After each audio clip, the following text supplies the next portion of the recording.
rakyat dan dibuat untuk menghibur, mengajarkan pesan moral. Kemudian rasanya juga dan benar-benar terjadi. Kemudian dongeng sering dituturkan secara lisan dari generasi ke generasi.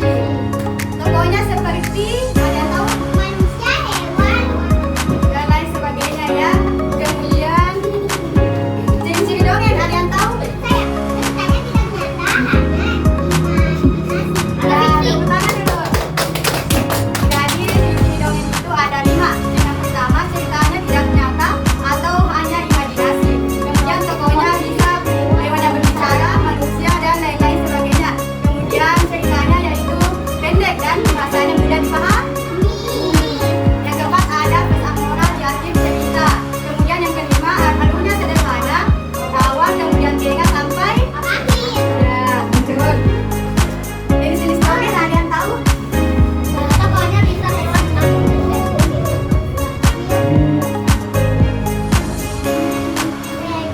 Tokohnya bisa hewan Jadi jenis dongeng itu yang pertama Melbourne, yang dimana tokohnya seperti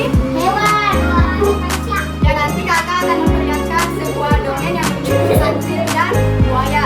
Kemudian yang kedua ada Legendar, yang dimana ceritanya itu asal usul mengenai tempat. Kemudian yang ketiga mitos atau tidak fakta tentang hargai atau kepercayaan. Kemudian yang keempat juga dari saya menceritakan tentang kepahlawanan.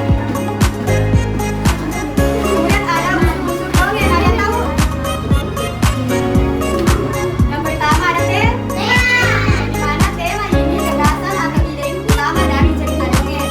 Kemudian yang kedua latar keterangan tentang Suaranya, waktu, dan tempat. dan peristiwa dalam cerita.